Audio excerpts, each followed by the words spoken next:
Oke, selamat pagi. Selamat pagi Sotiotu Namo Buddhaya. Semoga berkah kebaikan selalu ada pada kita semua ya. Nah, hari ini kita akan melanjutkan materi dari minggu sebelumnya, yaitu bab kedua tentang alam kehidupan. Di dalam bab ini kita akan membahas atau mengulas tentang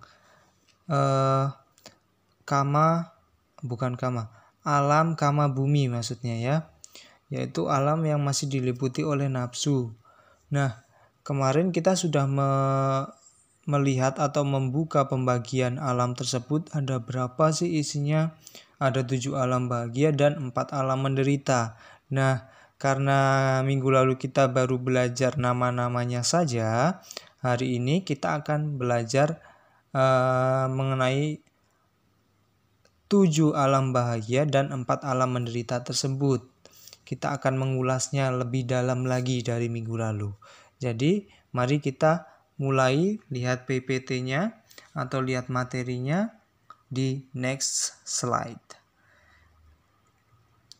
Oke, kita masuk yang 4 alam menderita atau apaya bumi. Apaya bumi berasal dari 3 kosakata, yakni apa yang berarti tidak, aya yang berarti kebajikan, dan bumi yang berarti alam. Tempat tinggal makhluk hidup. Apaya bumi adalah suatu alam kehidupan yang tidak ada kesempatan untuk berbuat kebajikan. Jadi kalau secara harafiah diartikan 3 kata tersebut dalam apaya bumi ini tidak ada lagi kebajikan. Maksudnya adalah wipaka yang bajik di kehidupan masa lampau tidak akan berbuah pada alam ini. Apabila ada yang berbuah di alam ini, maka makhluk yang hidup atau terlahir di alam apaya bumi akan segera meninggal dari alam apaya bumi. Kemudian bertumimbal lahir atau lahir kembali ke alam yang lebih baik. Begitu. Oke, kita masuk. Alam yang pertama yaitu alam neraka atau niraya bumi. Alam neraka berasal dari 2 kata, yaitu ni yang berarti tidak ada dan aya yang berarti kebajikan, kebahagiaan. Niraya atau neraka adalah suatu alam kehidupan yang penuh penderitaan atau kesedihan dan tidak memiliki kesempatan untuk berbuat kebajikan. Hampir sama dengan awal tadi ya. Tidak ada kesempatan untuk berbuat bajik. Jika perbuatan bajik itu tidak dilakukan atau kita tidak melakukan perbuatan bajik, maka kita tidak akan mendapatkan wipaka atau hasil dari perbuatan bajik kan. Nah, oleh karenanya di alam ini buah dari perbuatan baik tidak akan berkembang atau tidak akan berwipaka di dalam alam niraya ini. Dia yang terlahir di alam niraya bumi hanya akan memetik wipaka atau hasil dari karma buruk masa lampaunya. Kita lanjut alam yang kedua, yaitu alam binatang atau tiracana. Alam binatang terbentuk atas 2 kata, yaitu tiro yang berarti melintang atau membuju dan acana yang berarti pergi atau berjalan.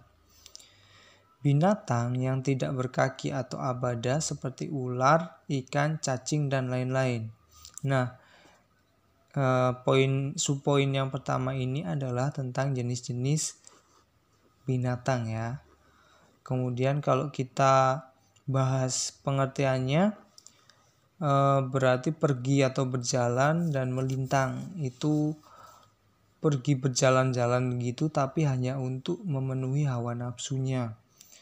Hanya memenuhi kebutuhan duniawi saja. Kalau menjadi binatang seperti lapar, maka dia akan kalau herbivora akan makan, tapi kalau karnivora dia akan memangsa. Dan nasib dari binatang adalah dimakan atau memakan, begitu ya. Kemudian jenis binatang yang kedua ada binatang yang berkaki 2, seperti ayam dan lain sebagainya. Binatang berkaki 4 seperti gajah, kuda, kerbau, dan lain-lain. Binatang yang berkaki banyak seperti kelabang, udang, kepiting, dan lain sebagainya.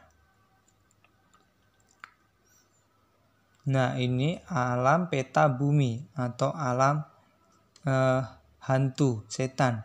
Alam setan terbentuk atas dua kata, yaitu pa yang berarti ke depan, menyeluruh, dan ita yang berarti telah pergi, telah meninggal. Suatu alam disebut peta karena makhluk yang tinggal di alam ini jauh dari kesenangan dan kebahagiaan. Kalau tadi tidak ada sama sekali di neraka ya, kalau di alam setan ini bisa sedikit merasakan kebahagiaan seperti halnya kalau mendapatkan patidana dan sebagainya. Hanya saja itu sangat-sangat jauh dan sangat-sangat jarang. Meskipun demikian sangat jauh sangat jarang bukan berarti tidak bisa merasakan seperti alam niraya tadi ya. Sedikit berbeda. Oke, kita lanjut. Ada 4 macam alam peta atau alam setan. Setan yang hidup tergantung dari dana atau pemberian makhluk lain. Para datu pajiwika peta. Ini yang bisa mendapatkan patidana dan sebagainya. Setan yang selalu kelaparan dan kehausan. Kubipasika peta. Kemudian setan yang selalu kepanasan dan setan yang berwujud menyeramkan. Itu bisa dibaca sendiri ya. Lanjut ke alam asura. Alam raksasa atau asura kaya bumi berasal atas 3 kata, yaitu a yang berarti tidak dan sura yang berarti cemerlang atau gemilang. Nah, perlu dipahami ya, kalau dalam agama Buddha setiap kata a itu berarti tidak bukan setiap kata a, tapi setiap huruf a dalam kata-kata bahasa Pali itu artinya adalah tidak. Seperti halnya kusala. Kusala itu perbuatan baik. Apabila ada akusala berarti perbuatan yang tidak baik, begitu ya. Oke, lanjut. Arti secara harafiah tidak cemerlang. Makna tidak cemerlang adalah suatu kehidupan yang makhluk-makhluknya merana dan serba kekurangan sehingga membuat badannya tidak ceria. Tidak ada kepuasan ketika terlahir di alam asura. Dia sudah makan banyak pun tetap saja masih kurang. Itulah alam asura. Gitu ya. Kemudian kita sudah bahas tentang 4 alam menderita. Sekarang tinggal kita bahas tentang alam yang bahagia. Ada 7 yang di sini bisa kita baca bersama-sama. 7 alam yang menyenangkan. Alam manusia yang pertama. Kata manusia berasal dari 2 kata, yaitu mano yang berarti pikiran batin dan usa yang berarti tinggi, luhur, berkembang. Manusia atau manusia adalah suatu makhluk yang berkembang serta luhur batinnya, yang tahu serta memahami hal yang bermanfaat dan tak bermanfaat, kebajikan serta kejahatan. Nah, manusia ini adalah makhluk yang luhur. Kenapa? Karena dalam 31 alam kehidupan hanya alam manusia yang bisa melakukan 2 hal, yaitu berbuat baik dan berbuat buruk. Jadi cuma manusia yang bisa memilih perbuatan apa yang akan dilakukan, apakah itu perbuatan baik atau itu perbuatan buruk. Nah, itu ketika semasa hidupnya sebagai manusia ini bisa memilih wipaka atau hasil karma yang bisa dia panen. Apakah wipaka buruk? Kalau wipaka buruk berarti sebelumnya dia di hari-hari sebelumnya dia udah berbuat buruk. Semisal yang dipanen adalah wipaka baik, berarti hari-hari sebelumnya dia sudah berbuat baik. Begitu ya.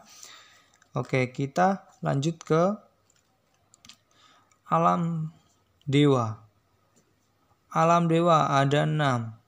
Alam dewa 4 dewa raja Catu Maharajika. Kemudian alam 33 dewa Tawatimsa. Alam dewa Yama, alam kenikmatan Tusita, alam dewa yang menikmati ciptaannya, alam dewa yang membantu menyempurnakan ciptaan dewa lain. Nah, itu ada 6 alam dewa. Alam dewa yang tentunya akan memanen wipaka atau hasil karma baik ya di sebelumnya. ada sedikit cerita. Pemuda Maga terlahir sebagai Saka Raja Dewa karena bertekad untuk melakukan 7 kewajiban, yaitu dia akan merawat kedua orang tuanya, dia akan menghormati orang yang lebih tua, dia akan berkata sopan, dia akan menghindari membicarakan orang lain atau menfitnah, dia tidak akan menjadi orang yang kikir, dia akan menjadi orang yang murah hati atau gemar berdana. Dia akan berkata jujur dan dia akan menjaga dirinya untuk tidak mudah marah. Pemuda Maga ini terlahir sebagai Saka Raja Dewa karena menjalankan 7 tekad tersebut di dalam kehidupan sebagai manusia tentunya. Karena kalau tidak menjadi manusia seperti halnya menjadi binatang atau terlahir di alam dewa itu sulit untuk melakukan perbuatan baik seperti itu gitu ya. Nah, ini sudah masuk ke rupa bumi. Rupa bumi ini akan kita pelajari di pertemuan berikutnya. Jadi, semisal ada pertanyaan dari materi ini, bisa ditanyakan di Zoom selanjutnya. Kemudian kalau ada tugas, silahkan dikerjakan. Oleh karenanya, pertemuan di video ini saya cukupkan. Kita lanjut ke pembelajaran via daring gitu ya. Saya Iris, selamat pagi menjelang siang. Sotiotu Namo Buddhaya.